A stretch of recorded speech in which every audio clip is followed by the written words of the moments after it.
Bring them inside. The order did not come loud. It did not need to. Men moved the moment it was spoken.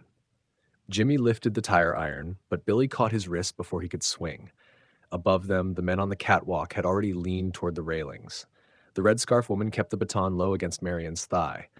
Victor still held Marian's bound hands in his as if that small contact were the only thing left he could keep. Billy let go of Jimmy and raised his empty hand a little. We walk. Jimmy turned toward him, hurt and anger bright in the same glance.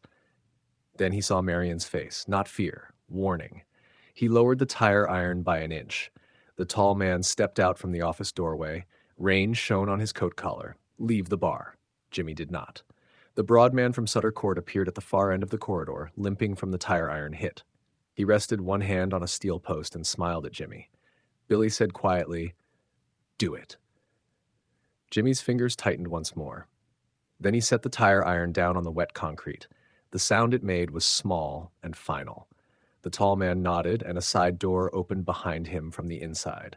Another man in coveralls stood there. They were taken through the office, past the dead wall clock and the desk with the clipboard, into a larger room that smelled of rope, cold metal and damp cardboard. Freight manifests were pinned to one wall. A map of the river routes hung beside a greaseboard with times and initials. On a bench sat a field radio, a thermos, work gloves, and a revolver laid out on an oil rag. Jimmy saw the gun and went still. Billy saw Marian see it too. The red scarf woman pushed Marian toward a wooden chair. Victor moved with her by instinct, and one of the men drove a fist into Victor's stomach for that alone. Victor folded sharply, one hand hitting the concrete, but he twisted as he went down so Marian did not trip over him. "Enough," Marian said. Her voice cut through the room because it was clear, not loud. The man who had hit Victor stepped back. Marian looked at the tall man. "You want them here alive, or you would have done it already." The tall man regarded her for a moment. "You keep making that mistake, thinking understanding something gives you power over it." "It gives me a chance to know when you're lying." The red scarf woman's mouth moved, not quite a smile. Billy felt the old shape of Marian in that. As a girl, she had always watched a room before she spoke. The tall man took in her torn sleeve, tied wrists, bruised jaw, steady eyes. "Sit." Marian sat because she chose to, not because she was pushed. Victor got up more slowly, one hand over his stomach. His split lip had opened again. He looked at Billy first, then Jimmy, and what crossed his face was the stunned look of a man who had finally run out of easy versions of himself. Jimmy spoke before Billy could stop him. "You got her into this." Victor took the words without answering. That infuriated Jimmy more. "Say something." Victor wiped blood from his mouth with the back of his wrist. "You want what? An excuse?" Jimmy took a step. Billy blocked him with his arm. The tall man did not interfere. Victor looked at Marian once before he said, "I thought I could get her out of there." Jimmy laughed once. "Out of where?" "Blue Crown. They were already in it. I saw the sleeve before we left Lou's. I should have turned the car around. I thought if I kept moving, I could take her north." Marian's face changed then, not because she had not guessed, but because hearing it aloud made the last of her hope in that memory break. Victor went on, voice low. "In the alley, they boxed us in. I told her to run before they took me down." Billy heard more than Jimmy did, not just the failure, the fact that Victor had seen danger and tried, badly, late, but tried. Still not nothing. Jimmy said, "So this is because of you." "No," Marian said. Everyone looked at her. She turned slightly in the chair, wrists still bound. "This is because they wanted it to happen. Don't make him bigger than he is." The radio on the bench clicked once with static. A voice murmured numbers. Coverall men checked the grease board. One went to the door. Another looked at his watch. Structured, timed, layered. Not impulse, process. Jimmy saw it too. "You're moving us." The tall man said, "No, they are." "Who?" The man looked at him with almost gentle contempt. "You've come this far and still ask that." Billy followed the man's gaze to the river map on the wall. Red pencil lines, yard routes, one line circled near the edge, beyond the warehouses and toward the black shape of trees outside the city line. The next place had already been decided before any of them entered the room.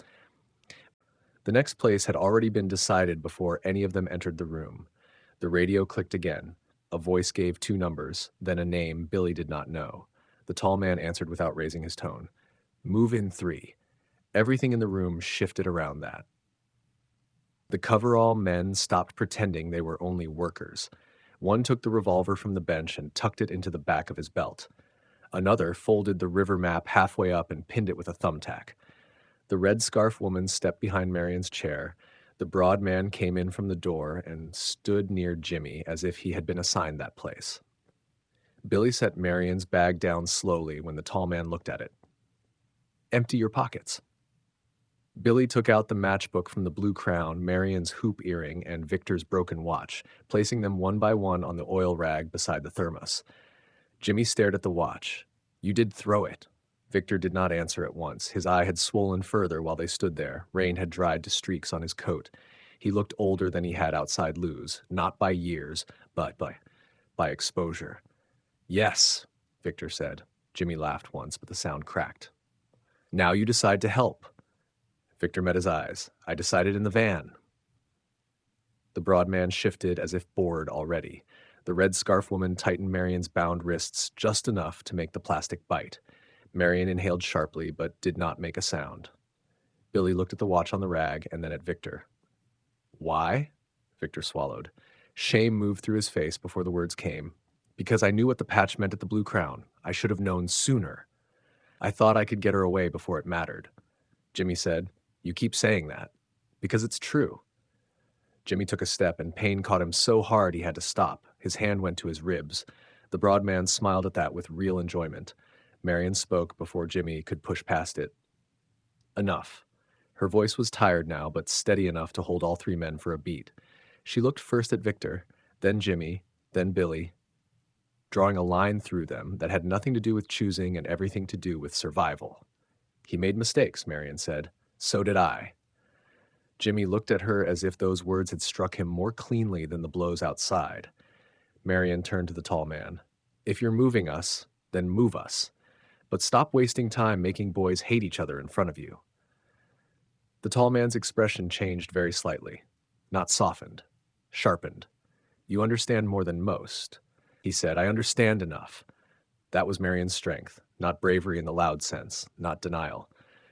She could look straight at what her room was doing and still keep some inner part of herself from kneeling to it. Billy had loved that in her long before he had a name for it. He saw Jimmy feel it too, even now. Search them, the tall man said. The coverall man went first to Billy. Pockets, jacket, waistband, sleeves. He took the matchbook, the earring, the watch. He left Billy the small change from Marian's bag only because it meant nothing to him. Another man searched Jimmy more roughly and found nothing. The tire iron was already gone. Marian's bag was opened on the desk, its contents spread under the hanging bulb. Lipstick, cracked compact, handkerchief, loose coins, one glove, the torn strip from her sleeve. Billy watched Marian look at those things, not with sentiment, with a quiet, almost stunned recognition of how quickly private objects could be turned into evidence against a life. Victor was searched last. When the man found nothing, he hit Victor once in the kidneys for the inconvenience of it. Victor lurched and nearly went to one knee. Marian rose halfway out of the chair despite the ties at her wrists. Sit, the red scarf woman said. Victor caught himself against the desk edge, breathing through his teeth. When he straightened, he did not look at the man who had hit him. He looked at Marian and gave the smallest shake of his head. Don't. Jimmy saw that. Something altered in him then. Not forgiveness, not even liking, just the death of a simpler hatred. They were taken out through the side door into the loading yard. The rain had thinned to a cold mist. A train moved slowly on the far tracks, each wheel knocking a dull iron sentence into the dark. Work lamps burned above the south sheds. Men on the catwalks watched the yard below and spoke into hand radios. The whole industrial quarter seemed awake for this one purpose. A black stake-bed truck waited near the south gate with its engine idling. Wooden side rails, canvas rolled up. Another car stood behind it with its lights off. Billy counted 8 men he could see, which meant more. The red scarf woman guided Marian up first. Victor moved beside her without being told. When one of the men reached to separate them, Victor said, She can't climb with her hands bound. That was all. No speech, no challenge. Just a practical truth spoken at the cost of another blow. The man backhanded him across the mouth. Victor took it, tasted blood again, and then put his shoulder under Marian's arm anyway while she stepped onto the metal rail. He did it carefully, as if the bruise on her jaw mattered more than his own face. Marian looked down at him for 1 second too long. It was not romance. It was witness. Billy and Jimmy were pushed up after them. Jimmy nearly missed the step when his ribs caught. Billy steadied him by the elbow before either of them could pretend not to need it. The brothers sat facing Marian and Victor across the truck bed, close enough to see each other breathe, not close enough to touch. The tall man remained on the ground. "You're leaving the city now," he said. "That should help simplify things." Billy looked past him toward the open south gate. Beyond the warehouses, beyond the rail storage and the red tower lights, the land felt darker and less built. Road first, then the black, uneven line of trees. Victor lifted his head with effort and looked at Billy through the wet dimness. "I counted turns," he said quietly. "After the river road, the lights thinned fast." Jimmy stared at him. The truck jolted forward. No one spoke again as the industrial lamps began to fall behind them. The truck jolted forward. No one spoke as the industrial lamps dropped away behind them, and the city loosened its grip a little at a time. Warehouses thinned. Then the chain-link yards were gone. Then even the vacant lots gave way to river grass and leaning poles. Billy sat opposite Marian and Victor with one hand braced on the wet plank bench, feeling each rut travel up through his sore shoulder and into the base of his neck. Jimmy kept his eyes on the floorboards between his boots. The truck bed smelled of damp wood and old rope. Water ran toward the rear gate. 2 black warriors sat near the tailboard with shotguns across their knees. The red scarf woman sat opposite Marian, baton loose in one hand. Victor leaned against the side rail, blood dried at one corner of his mouth.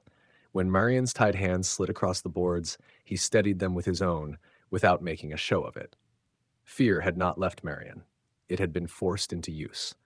She watched the road beyond the open rear, counted turns in the sway of her body, listened to the engine when it climbed or dipped. Once, when the truck slowed at a fork, Marian glanced up through the low cloud and then down at the mud sprayed over the wheel well, as if any detail might matter later. Jimmy finally lifted his head. "How many turns?" Victor looked at him, surprised. 2 after the river road, then gravel, then left. Jimmy swallowed carefully. "Why were you counting?" "Because I knew they wouldn't keep us in one place." Jimmy stared at Victor, then looked away. The road narrowed. Branches brushed the truck with a dry whisper. Gravel replaced pavement. The sound under them changed from hum to rattle. The city lights were gone now. Ahead there was only the weak yellow spill from the headlamps, wet trunks, and darkness crowding close between them. Billy had known little strips of woods as a boy, places behind lots where children hid things. This was not that. This was land beyond houses and bus routes, damp ground, distance without edges. Jimmy seemed to feel it too. His breathing changed. The truck stopped without warning. The rear gate dropped. Cold air rushed in with the smell of wet leaves and turned earth. "Out," the broad man said. One of the guards jumped down and flashed a light into the trees. 2 short flashes answered deeper in. Billy felt Jimmy see it too. The structure had come with them. It had only spread out. Victor got down first and turned to help Marian.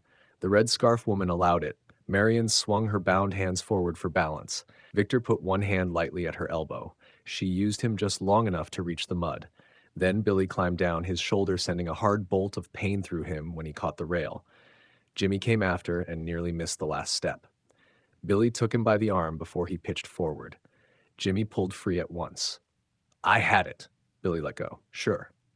Trees stood close on both sides of a narrow logging road. Pine, spruce, wet undergrowth. Somewhere farther off, unseen water moved over stone. Wind touched the high branches, but down where they stood, the air barely stirred. The broad man came up with a coil of rope. One loop went around Billy's and Jimmy's wrists, not tight, just enough to keep them linked. Another ran from Victor's bound hands to Marian's, longer and looser. Movement control again. They were marched off the road and into the trees. The strange thing was how little noise that made. Here there was only breath, mud, the faint snap of wet twigs, and the slow drip from branches onto shoulders already damp. The flashlight beam moved ahead, vanished, then appeared farther on when the path turned without warning.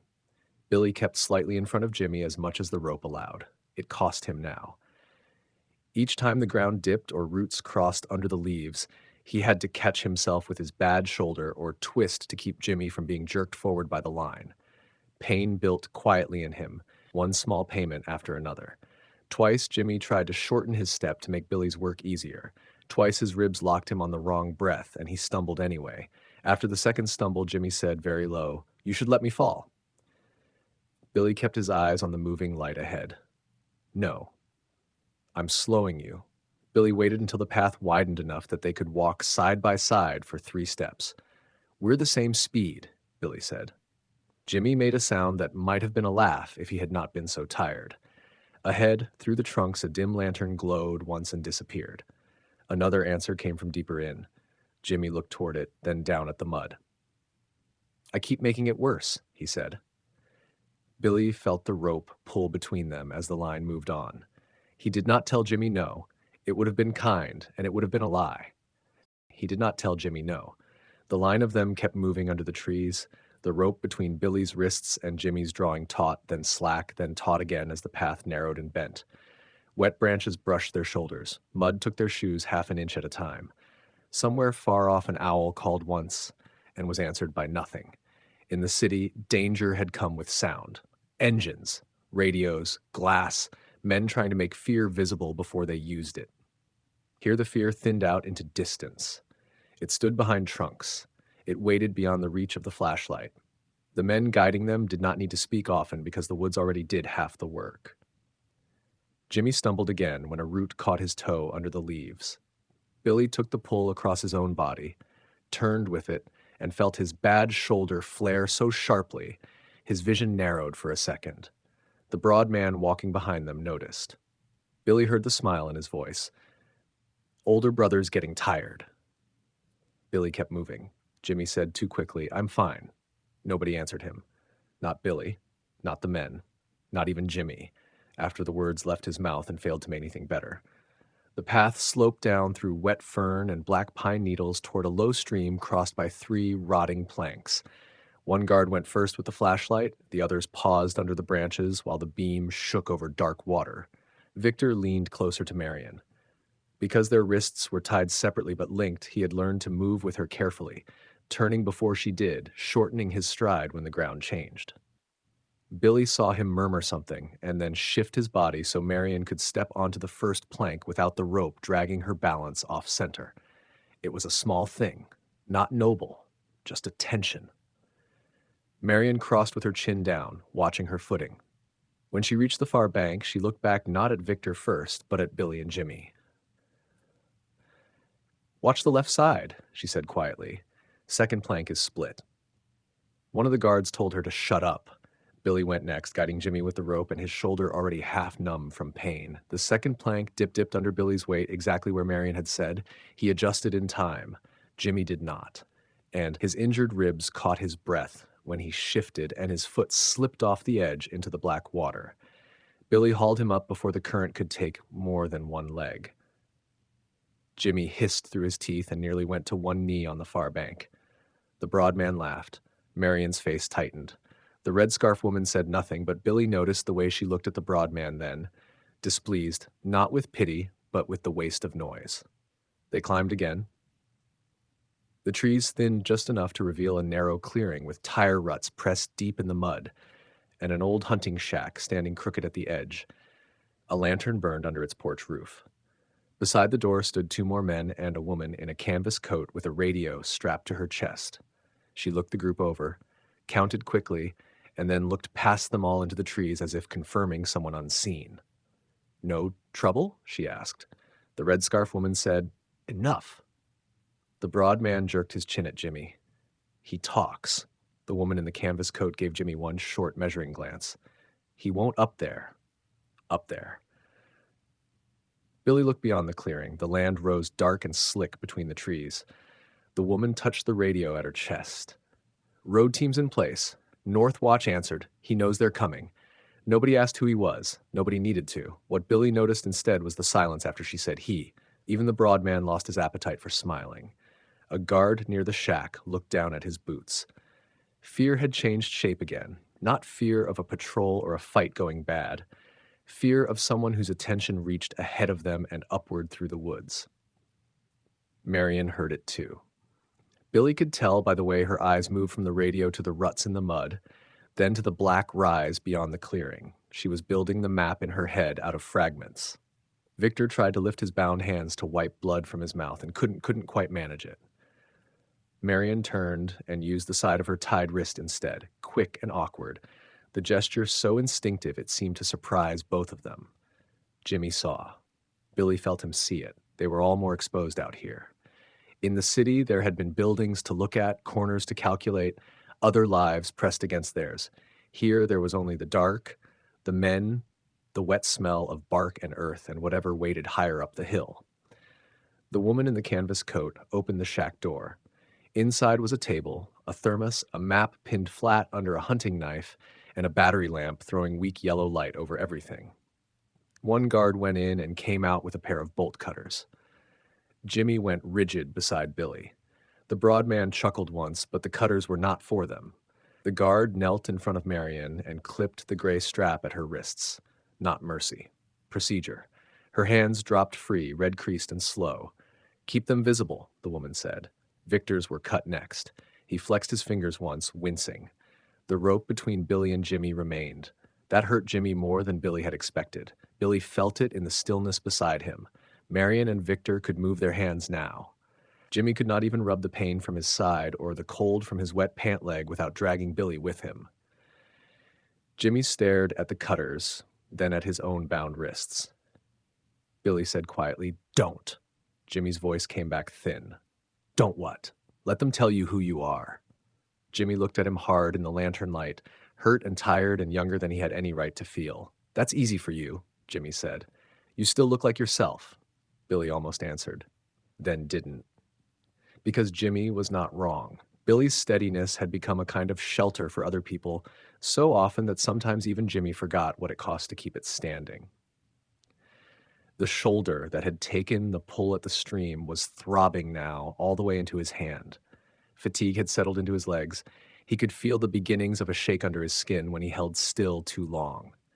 But the shape of him remained intact enough that other people leaned toward it. Jimmy's damage always showed first. The woman with the radio stepped aside from the shack door and looked up the rising dark. "Move," she said. "He doesn't like waiting." No one asked again who he was. The woods did not need the name, neither did the fear on the men's faces as they turned uphill. No one asked again who he was. The woods did not need the name, neither did the fear on the men's faces as they turned uphill. The path beyond the shack was steeper and less like a path than a memory of one. Roots rose through black mud, rainwater slid between stones, branches crossed low enough that the taller men had to duck. Somewhere under the smell of wet bark and old leaves came another scent now, faint but man-made. Diesel. Cold ash. The trace of a place hidden badly enough to be found, only if you were already being led to it. Billy felt Jimmy's weight more with every yard. Not all at once, just the small changes that told the truth. A shorter lift of the foot, a pause before stepping over a root. The rope between their wrists, pulling not with resistance now, but with need.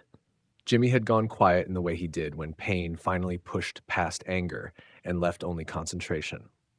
Billy knew that silence from fevers, from split knuckles, from the winters Jimmy fell through river ice at 12 and pretended not to shake while Billy stripped off his own coat and wrapped him in it. Jimmy's silence was never peace. It was survival, narrowed down to the next breath.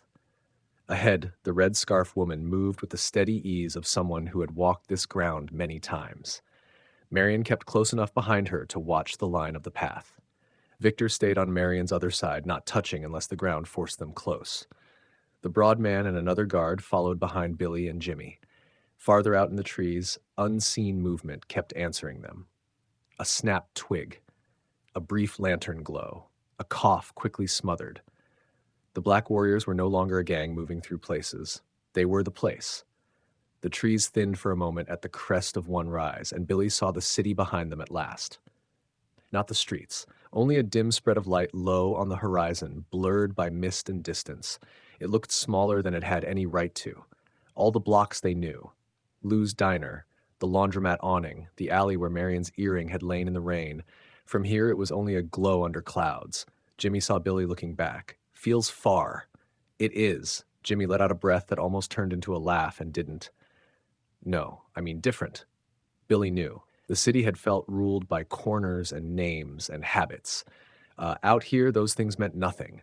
Whatever waited above them had pulled the brothers through the streets, through the warehouses, through the trees, and stripped each place down until only direction remained.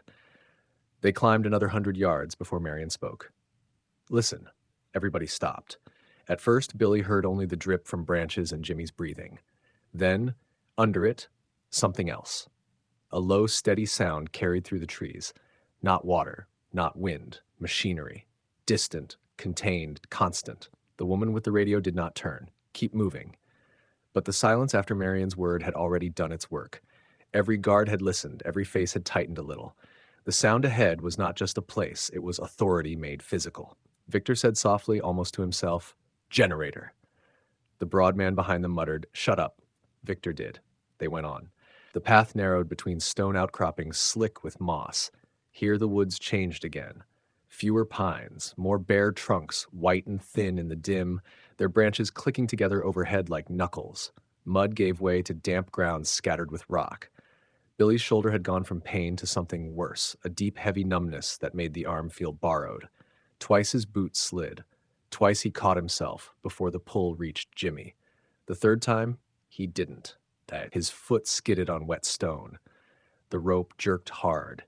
Jimmy, already off balance, gave a sharp, involuntary cry and went down on one knee. Billy hit the ground with him and felt his shoulder flare so violently the dark around the trees flashed white for a second. The broad man laughed. Jimmy bent forward with his bound hands pressed uselessly against his ribs, trying not to make another sound and failing. The noise that came out was small and raw and worse for that. Billy pushed himself up with his good side and turned toward him. Easy. Jimmy shook his head. Don't. Billy ignored that. He got one arm under Jimmy's and brought him back to his feet. Jimmy leaned on him for half a breath before shame made him pull away. Victor had turned too, so had Marian. The red scarf woman watched without expression. No one offered help. That was part of the design as much as the ropes and the path and the men in the trees. Let each weakness show. Let the night do the rest. When Jimmy could stand again, he kept his eyes on the ground. "I told you," he said. Billy was still catching his own breath. "Told me what?" "That I keep making it worse." The answer came out flat. Not self-pity now. Something more exhausted and believable. Billy wanted to tell him that pain was not failure, that fear was not failure, that being the one who needed steadying did not make a person lesser. But Jimmy had been hearing the opposite from the world for too many years, and Billy did not have enough voice left in him to fight all of that with one sentence in the dark. So he said only, "Walk with me." Jimmy nodded once. That was as close as either of them could get to mercy right then. The path widened again near the top. The generator's sound grew louder. Light began to show ahead through the trunks. Not lantern light this time, but a pale fixed wash. Electric. Cold. Purposeful. The guards became more careful there. Less talk. Fewer casual gestures. One man straightened his jacket. Another wiped his hands on his pants before they went farther. Billy noticed that and felt the weight of the unseen man settle closer still. They rounded a stand of trees and the forest finally opened. Ahead of them, built into the side of a stony rise above a cleared yard, stood the hideout. It had once been something else. A work compound, maybe. An old survey station or river facility. Concrete walls stained by weather. 2 long connected buildings under corrugated roofs. A steel tower beside them. Fenced approaches. Floodlights mounted high under cages. A generator shed thudding steadily at the edge of the clearing. Trucks parked in dark rows. Men on the perimeter with rifles slung low. Not chaos. Not a den. A seat of power made from leftover industry and chosen isolation. Jimmy stopped walking. Billy felt the stop through the rope and did not force him forward yet. Under the floodlights, the whole place looked too clear after the woods. That clarity was its own kind of threat. No corners to hide inside. No city noise to blur distance. Just open ground and the buildings waiting at the far end with a dark upper window above the main entrance where no light showed at all. Marian looked at that window too. Victor lowered his eyes first. And Billy understood, with a fatigue so deep it felt almost gentle, that everything before this had only been the road to one man's door. Everything before this had only been the road to one man's door. The rope between Billy and Jimmy drew tight again when the guards started them down the last slope toward the clearing. Mud gave way to packed gravel. The floodlights washed color out of everything. Pine trunks at the edge of the yard stood pale and thin as bones. Beyond them, the woods were only black depth and dripping branches, as if the night itself had stopped there to watch what happened next. From this close, the hideout felt less improvised than it first had from the trees. The fence line was doubled with old wire and newer repairs.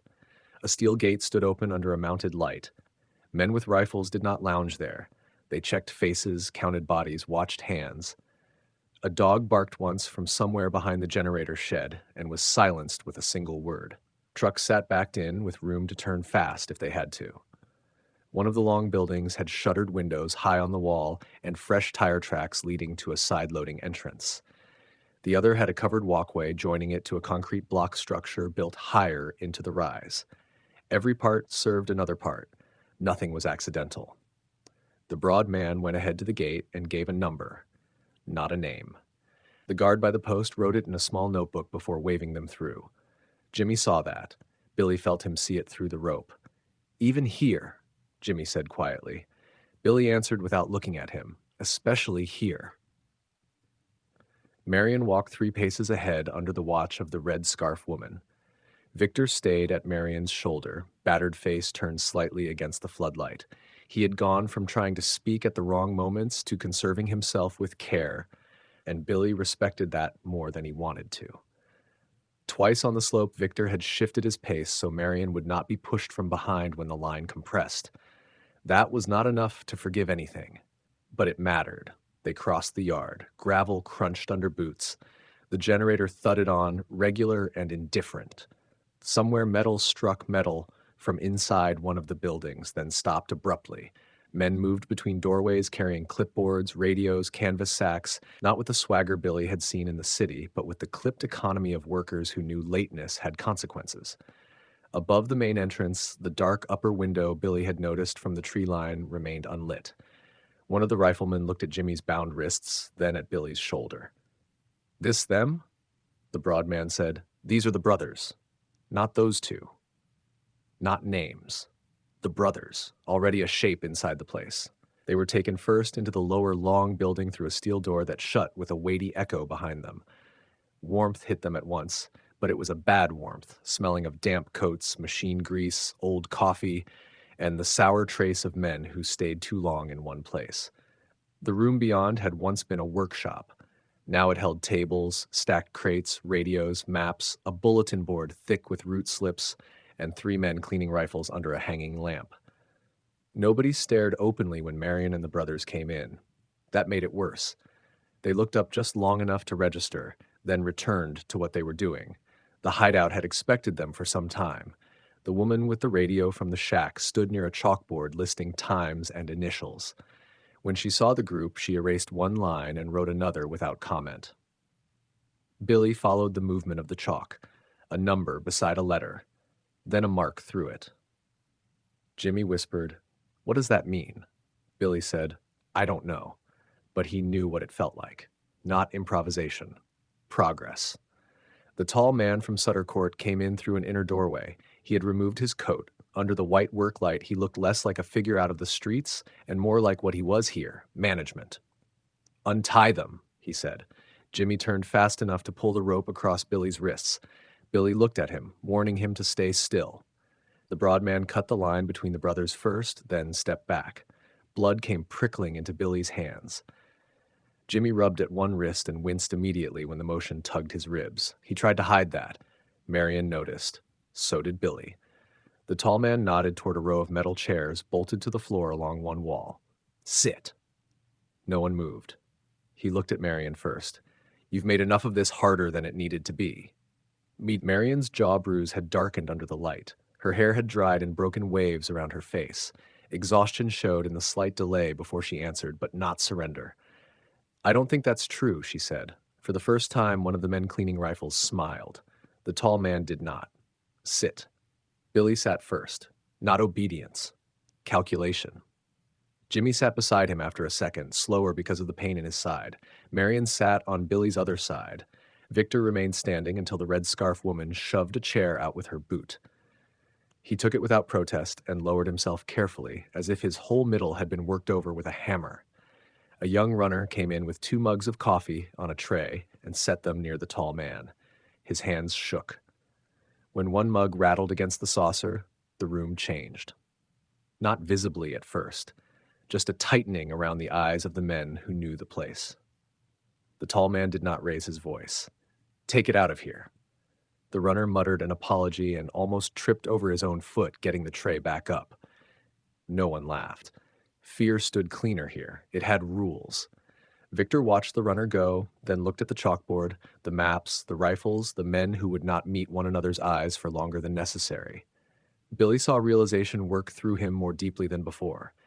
Victor said, almost to himself, "This isn't street money." The tall man's gaze settled on him. "No." Victor lifted his head. Blood had dried at the split in his lip, but his voice held anyway. "My father used to say if you want a city quiet, you don't buy the corners. You buy the men who sign the papers above them." The room went very still. Marian turned toward Victor. Billy did too. Jimmy stared. Victor gave a tired, terrible little shake of the head, ashamed of what he was hearing in his own memory. "I thought he was talking about unions, contracts, garbage routes. I didn't think." "You didn't think much at all," the broad man said. Victor accepted that blow as if it belonged to him. "No." Billy felt something shift in the room then, not in their favor, but in truth.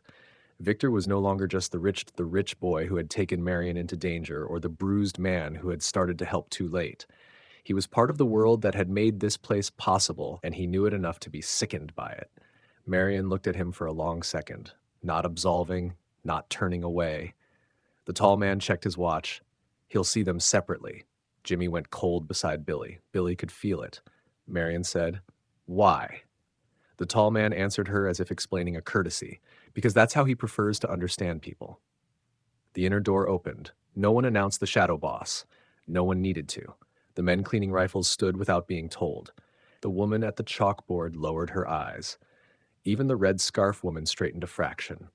From beyond the doorway came only a strip of warmer light, the smell of cigarette smoke, and the sense of a presence that had been directing the whole night long before any of them crossed Mercer. Billy's shoulder throbbed. Jimmy's breathing had gone thin. Marian sat very still. Victor looked down at his hands. Then the tall man said, "Take the older brother first." Jimmy's head came up so fast, Billy heard the chair legs scrape. "No," Jimmy said. It came out before he could stop it. Fear had gotten there first. Not fear of being left alone. Fear of what separate meant in a place like this. Billy stood. His shoulder protested at once. The numbness had turned back into pain under the warmer air of the room. He kept his face flat. One of the riflemen moved to either side of him, not touching yet. Across the line of chairs, Marian looked up at Billy with the steadiness she had kept all night, but he saw what lay under it now. Fatigue. Calculating fear. The knowledge that every next thing would cost something. Victor said, very quietly, "Don't give them a reason." It was meant for Jimmy. Jimmy did not look at him. His hands had gone white at the knuckles where he gripped the edge of the chair. Billy caught the broad shape of his chest rising too fast, too shallow, ribs tightening. Panic not far behind. Billy put one hand briefly on Jimmy's shoulder. The motion cost him. The ache in his arm ran hot into his neck. Still, he kept it there long enough for Jimmy to feel the pressure. "Breathe," Billy said. Jimmy looked at him then, and for 1 second he was young again. Not a man in a chair under a hanging lamp. Just Billy's brother standing in the kitchen doorway after some neighborhood fight had gone wrong, trying not to show how badly he was hurt.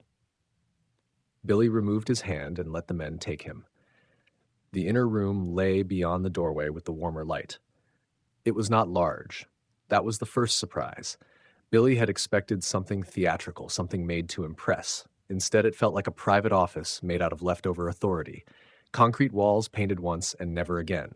A desk of dark wood, too expensive for the rest of the compound. Filing cabinets. A coat stand. A standing ashtray beside the window. A lamp throwing amber light over ledgers and a cut glass tumbler with melting ice. The man behind the desk did not stand when Billy entered. He was older than Billy had expected. Not old, but beyond youth enough that recklessness had been replaced by habit. Dark suit without a tie, hair combed straight back, one hand resting near an open file. The room smelled of cigarette smoke, good cologne, and damp wool drying by heat. Nothing about him needed to be loud. That was worse than if it had been. He studied Billy a moment before speaking, not as if deciding who Billy was, but as if comparing him to something already known. "You are the older brother," he said. Billy stayed on his feet. "Yes."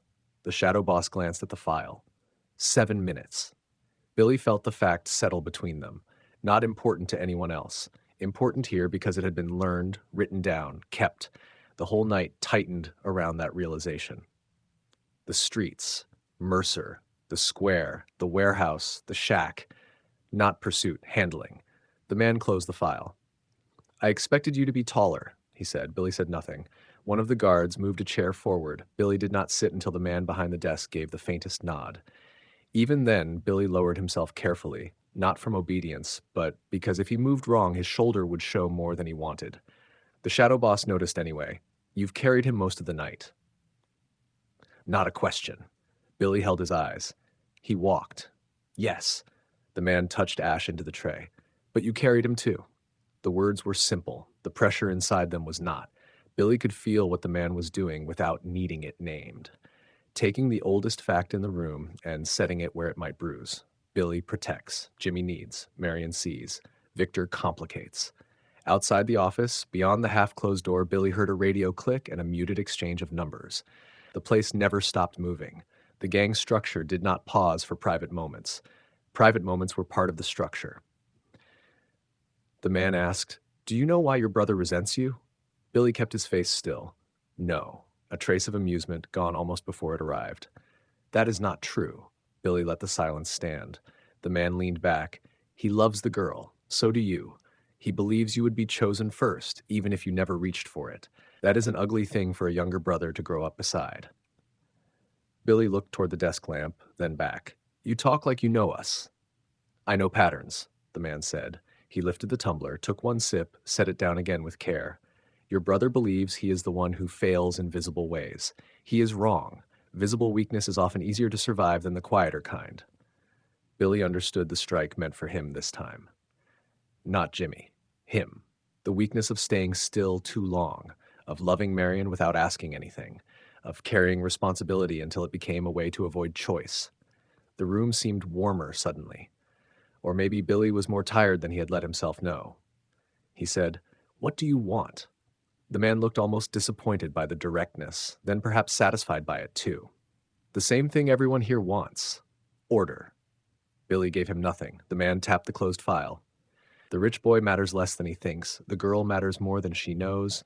Your brother matters because he is easy to move. You matter because you are hard to move." There it was. Not threat. Placement. Billy said, "You built all this for that." "I built this," the man said, "because cities belong to whoever learns where fear travels fastest." He spoke without performance. That was what made it sickening. He believed it the way other men believed in weather or payroll or bloodlines. From outside came the dull sound of a chair striking concrete. Jimmy, Billy started up before he could stop himself. The guards shifted at once. The shadow boss watched him with quiet interest. There. Billy stood fully now, shoulder lit with pain, breath shortened by anger and the movement itself. The man did not reach for a weapon. He only said, "Sit down, and I will have him left alone." Billy remained standing for one beat too long, hearing Jimmy in his mind, hearing Marian, seeing the waiting room with its rifles and maps and Victor sitting among them, no longer a symbol of what had gone wrong, but a bruised man trapped inside the consequences of the world that made him. Then Billy sat.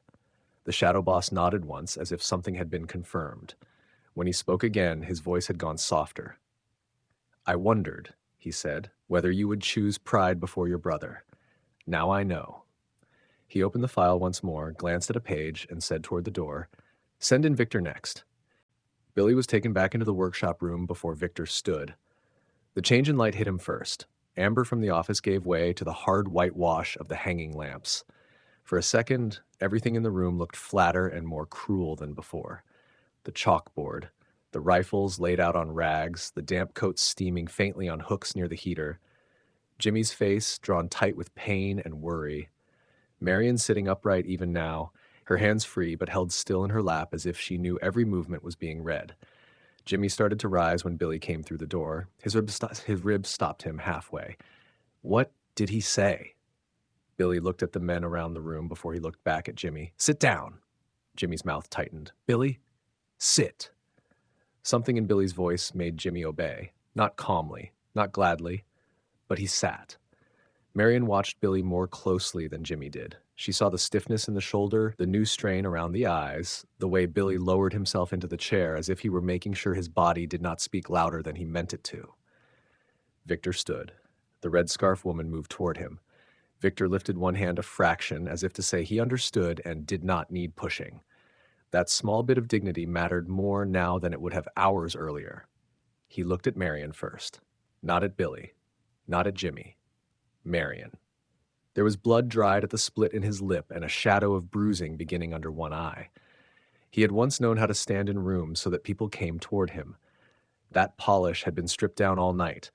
What remained was simply the man beneath it, frightened and trying not to pass that fear on. It may take a minute, he said. The line was almost absurd in its gentleness.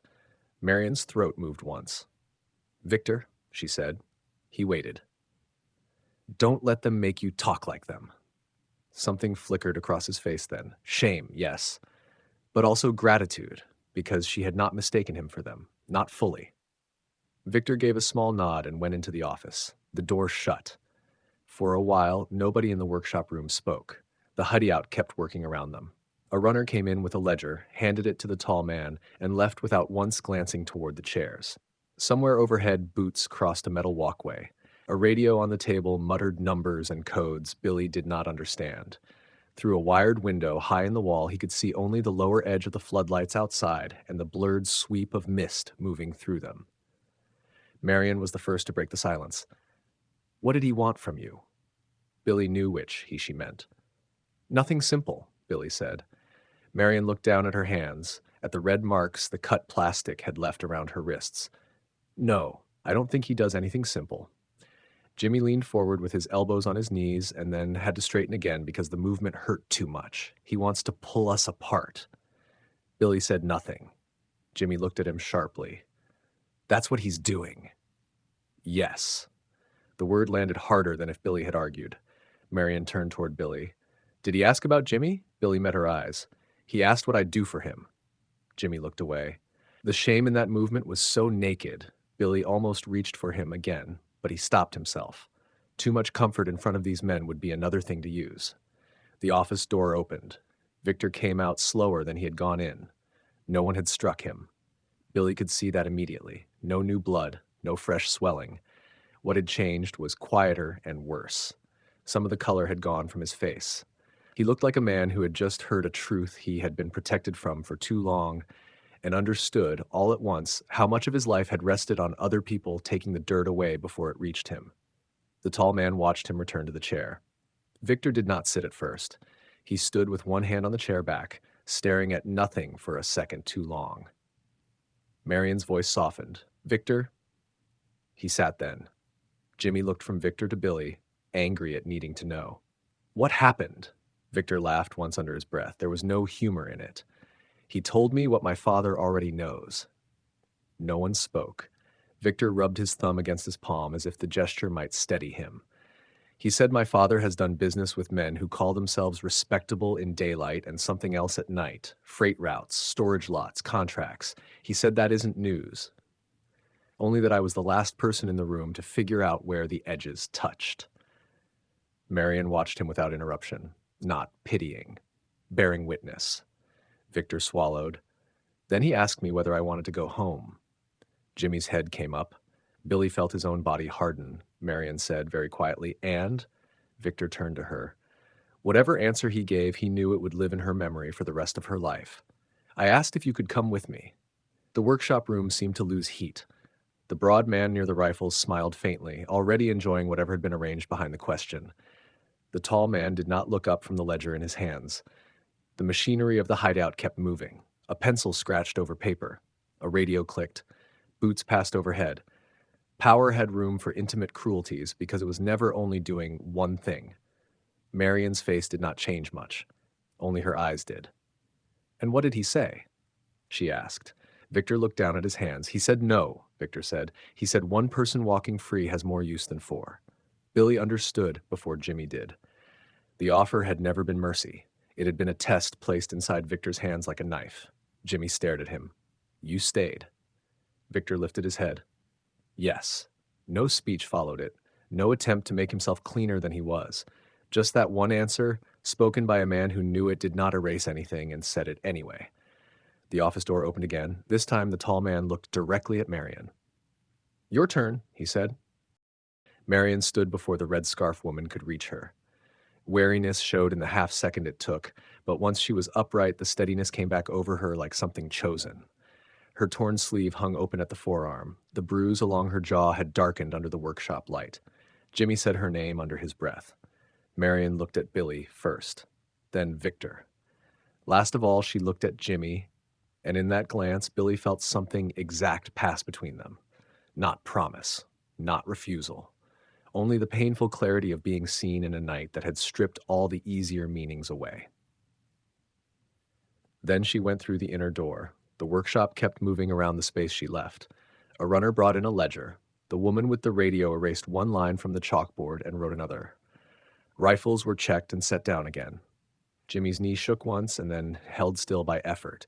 Billy rotated his shoulder a fraction and stopped when the pain ran hot into his fingers. "Don't," Jimmy said.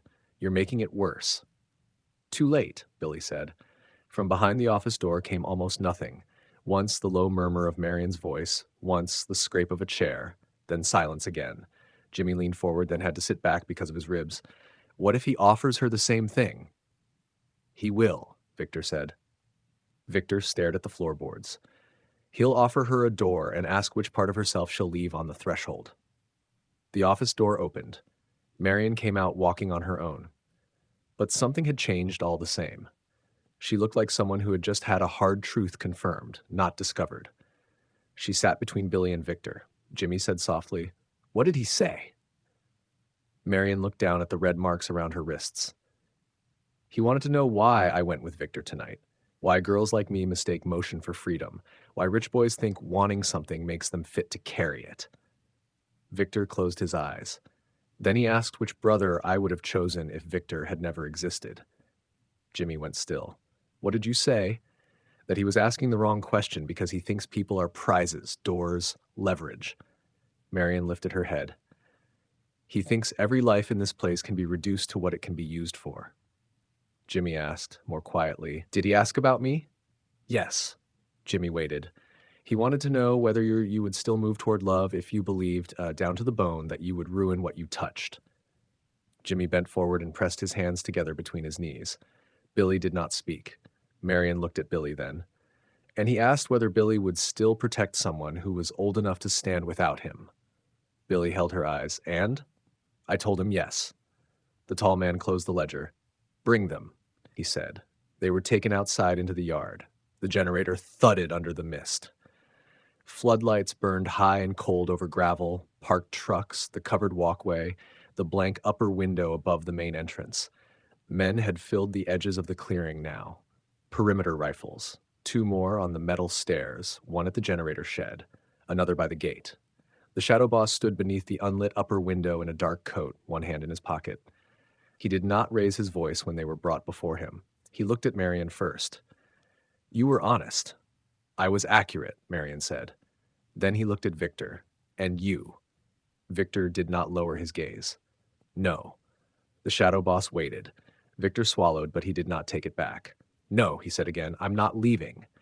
The broad man stepped forward, but the shadow boss raised one finger, and he stopped. "You think loyalty becomes nobler because it arrives late," the shadow boss said. Victor answered, "No." Again, that small word. "I think it arrives late because most of us are cowards first." The yard went still in a different way. The shadow boss turned to Jimmy. "And you?" Jimmy's ribs rose too fast under his damp shirt. Jimmy said nothing. The shadow boss took one step closer. "Your brother spends his life stepping in where you fail. Your friend chose another man before she learned what choice meant. The rich boy discovered a conscience only after it became expensive. Look at what remains, Jimmy. This is what people are. Jimmy made a sound low in his throat. Billy felt it before he moved. Not rage alone, collapse and rage arriving together. Marian saw it too. Jimmy, Jimmy, too late. Jimmy lunged, not at the shadow boss directly, at the broad man who moved to block him. Jimmy drove forward with all the stored fear and shame of the night, and the yard exploded around that one bad human decision. By the time the first rifleman tried to close in, the final fight had begun. Jimmy hit the broad man once in the mouth and paid for it when the man drove a forearm into his bruised ribs. Air tore out of Jimmy. He folded, caught himself on one hand in the gravel, only staying upright because Billy got between him and the next strike. Billy's bad shoulder failed him at once, but the rest of him did not. He hit the broad man in the throat and shoved Jimmy backward out of the worst of it. Pain shot from Billy's shoulder into his neck and down his arm. He barely felt it. Billy caught one man across the jaw and took another blow to the side from someone he never fully saw. Jimmy came up off the gravel and swung low into a knee, more fury than form. The broad man stumbled. Billy drove him down at last, but the effort cost him. His shoulder nearly gave. Marian did not freeze. The red scarf woman came at her with the baton. Marian stepped inside the strike, spoiled it, kicked the baton away, and bought a second of space. The tall man from Sutter Court moved in then and caught Jimmy high along the ribs. Jimmy cried out and dropped to one knee. Billy turned for him. That turn cost him the next hit. Something hard struck across his back. He staggered. Then Victor did something Billy never forgot. He could have reached for the fallen rifle. Instead, he went to Jimmy. He crossed open gravel while another man grabbed at his coat. He tore free, took a punch across the cheek, and still got one arm under Jimmy to drag him clear. Up, Victor said. Marian had the baton now and brought it down once on the wrist of a guard reaching for Victor's shoulder. Billy forced himself upright. His shoulder had become animal pain. He saw the shadow boss under the dark strip of the walkway, watching the shape of his own structure fail to keep its lines. Jimmy saw him too. Whatever Jimmy felt then had no words left in it. He tore free of Victor's grip and went toward the man under the walkway with his whole hurt body. Billy started after him. The shadow boss drew the pistol himself, one hand from the coat, one lift of the arm, a line of intent through mist and light. Jimmy did not stop. Billy saw where the gun was aimed before Jimmy did. He moved the way he had moved all his life when Jimmy was about to step into something that would not forgive him. One step. Then another. He got both hands on Jimmy and turned him hard out of the line of fire. The shot cracked across the yard. For one impossible instant, Billy thought he had beaten it. He had Jimmy's jacket in his fists. Jimmy was alive and offline. Then the force entered Billy's side, not sharp at first. Heavy, hot. A terrible inward blow that stole his breath before pain fully arrived. The yard tilted. The generator sounded far away. Jimmy hit the gravel and looked up, dazed and angry, not understanding. Billy stayed upright, one heartbeat longer. Long enough to see Marian's face change. Long enough to see Victor slam into the shadow boss with everything he had left. The pistol went off again into the concrete post. Jimmy, still half on his knees, came in a second later and drove the shadow boss backward down the walkway steps. The back of the man's head struck the concrete edge at the bottom with a hard, flat sound. He collapsed crookedly against the last step and did not move again. Around them, the structure broke shape. Billy's hand went to his side. Warmth. Too much. He folded slowly, carefully.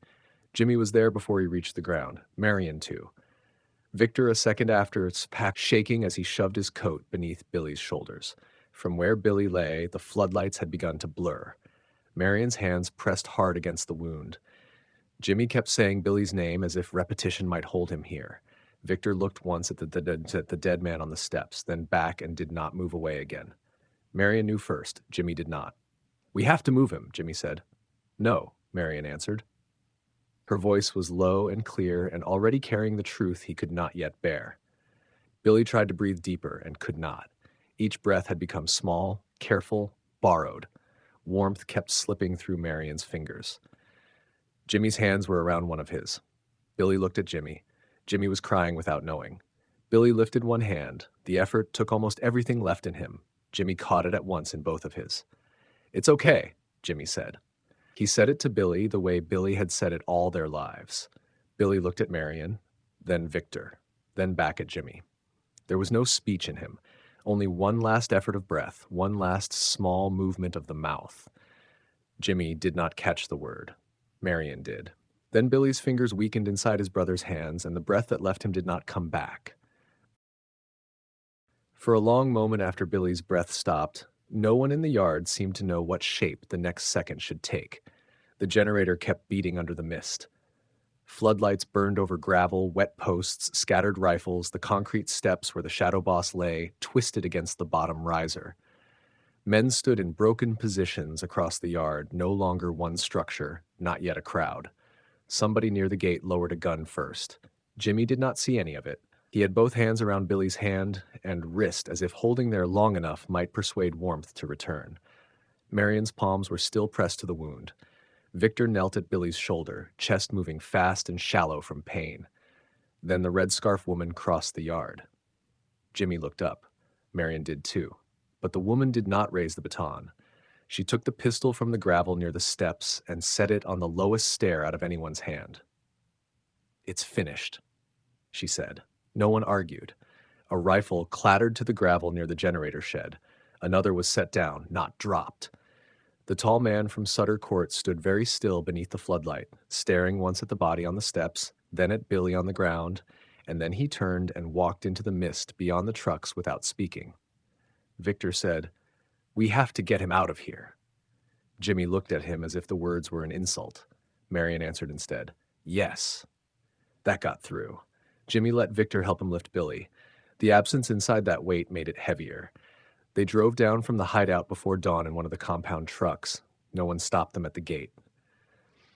The city returned slowly, Mercer slick with rain, the underpass where the van had passed, the alley where Marian's earring had lain in a puddle. All of it remained where it had been, but none of it kept its old meaning. Jimmy looked through the windshield and saw not streets but distances Billy had crossed for him. The funeral happened under a gray sky. Jimmy remembered almost none of the prayers. Most of all, he remembered reaching for the coffin and waiting, one broken second too long, for Billy to take the heavier end. That was how grief entered the body. Not as one grand emptiness, but as error, habit reaching into air and finding none of what it was made for. Jimmy still turned at corners expecting Billy to be half a step ahead. Once, a week after the funeral, he came home in the rain, set 2 cups on the table without thinking, and stood looking at them until the kettle screamed dry. Guilt grew stranger with time, not smaller. At first it was simple. If he had seen the gun sooner, if he had not rushed the yard, if he had not needed Billy's shoulder all night long. Later it became worse. It learned memory.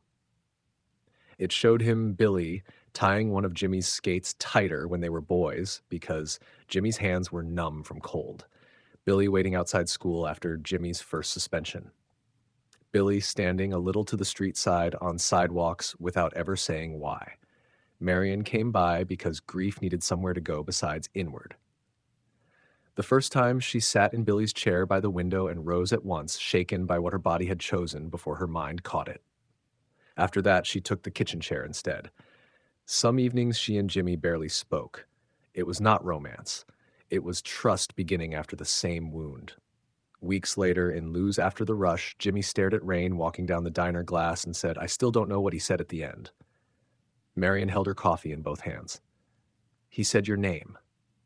Jimmy bowed his head, not because that healed anything, because it undid the harshest thing he had still been trying to believe, that Billy had died disappointed in him. Victor left the city before winter.